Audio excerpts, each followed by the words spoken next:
Hello everyone. Today we are going to start our new chapter, the first chapter, that is Indian economy before the independence. Indian economy at the eve of independence. Alright, before we start, let us understand this background. Okay, now I am holding a globe here and let us see India. Figure out. India is here. Okay, India is here. Can you see it? Alright. This is India, and all the nations, foreign nations, have to travel through the sea route. And see the sea route. This was the sea route. They would come here, they would travel this way, this way, this way, this way, and go from here. And this sea route was known as Cape of Hope. Okay, this was a long route, बहुत ही लंबा रास्ता. India के साथ अगर उनको trade करना था तो उनको इन रास्तों से आकर के इंडिया आना पड़ता था. ओके, सुएज कैनाल, ये यहां पर देखिए, ये है सुएज कैनाल, ये ओके, ये जमीन है और इसको लोगों ने गहराई लगा करके, गहरा खोद करके, है ना, ये एक नहर बना दिया और इस नहर से लोग एक दूसरे देश आना जाना शुरू कर दिए. They started trade from this route. This is Suez Canal. It started in 1869 and this became the famous trade route for India and the other nations. Alright. Okay, let us understand the second background. These are the years.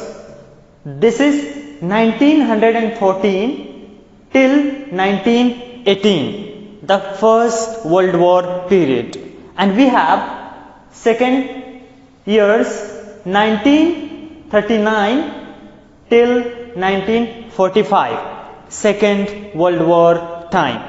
Alright, why is this important? We can understand, हमको समझना है कि इस समय भी Britain के लोग हमारे देश में रूल कर रहे थे, शासन कर रहे थे. British rule was still in India up till 1947.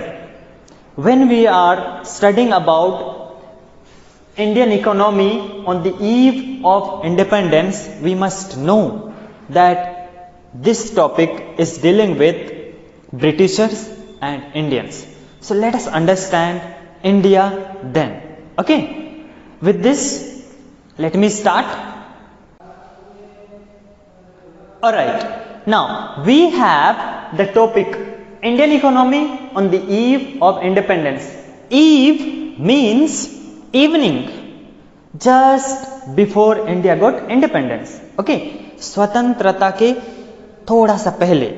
Ewe का मतलब होता है इवनिंग. तो हमारा देश, इंडिया का स्ट्रक्चर, इंडिया का बैकग्राउंड, इंडिया की परिस्थिति स्वतंत्रता के जस्ट पहले कैसे थी.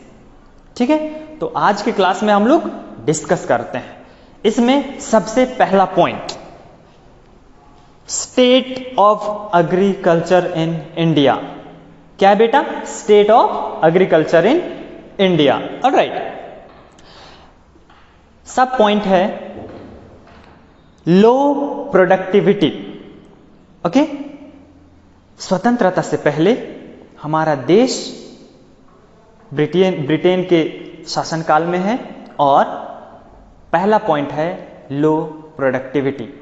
ऑब्वियसली हमारे देश में लोग गरीब हैं, यहाँ की टेक्नोलॉजी नहीं है, यहाँ का प्रोडक्शन सिस्टम सही नहीं है, यहाँ फर्टिलाइजर्स नहीं है, तो हमारे देश में सब चीज लो है और इस वजह से हमारा जो प्रोडक्शन है वो बहुत ही कम होता था. ठीक है, लोग एग्रीकल्चर से जुड़े हुए थे डेफिनेटली, लेकिन यहाँ पर इरिगेशन फैसिलिटीज नहीं थे, डैम्स नहीं थे. पीपल वर डिपेंडेंट और the farmers were dependent on monsoon which was sometimes irregular. तो हमारा प्रोडक्शन बहुत कम था. Alright, now second, high degree of vulnerability. Definitely हमारे देश के लोग गरीब थे, बेबस थे, बेचारे थे. क्यों? क्यों ऐसा? क्योंकि हमारे देश के लोग गरीब थे। समझ में आया? मैंने ऑलरेडी बताया कि हमारे देश की एग्रीकल्चर जो थी वो मॉनसून पे डिपेंडेंट थी। ठीक है, मॉनसून पे डिपेंडेंट होने के साथ साथ हमारे देश में किसी भी तरह का न्यू टेक्नोलॉजी नहीं था, जिसको हम आज देखते हैं। फर्टिलाइजर है ना, इरिगेशन फैसिलिटी है, डैम्स हैं, नहर है, ये सभी चीजें उस समय नहीं थे।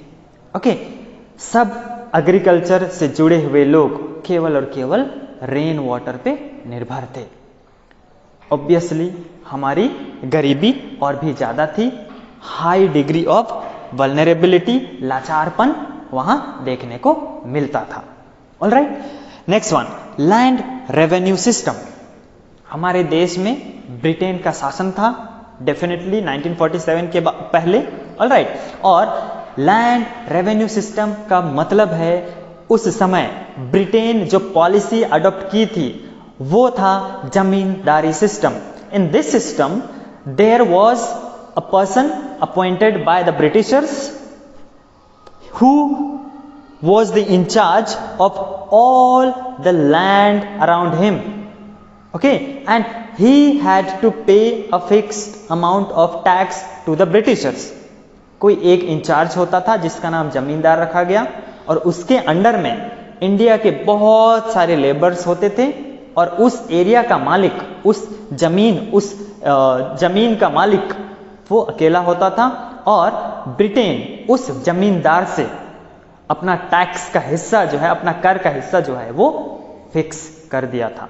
तो जैसे भी फसल हो, है ना, चाहे वो उपजाऊ हो चाहे ना हो, ब्रिटेन को, ब्रिटिशर्स को हमारे देश के जमींदार टैक्स उतना ही अमाउंट देते थे जितना फिक्स किया जाता था। और इसलिए ये जमींदार लोग हमारे लोगों को खेतों में काम करने लगा देते थे। ओके, और काम करने लगा करके जितने भी उपजाऊ होते थे, all the productions were taken by the zamindar and paid it to the Britishers.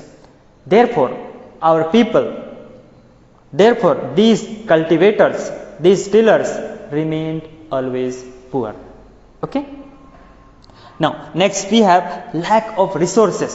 Obviously we were poor, the people were uneducated, they were backward, so definitely there was no high technology and therefore there were no resources, there were no ways of production. Okay, resources like machines, high variety of seeds, fertilizers, well planned irrigation facility, these were never there before the independence. So this was the background, this was the eve, this was just the time before India got independence. Okay, ठीक है।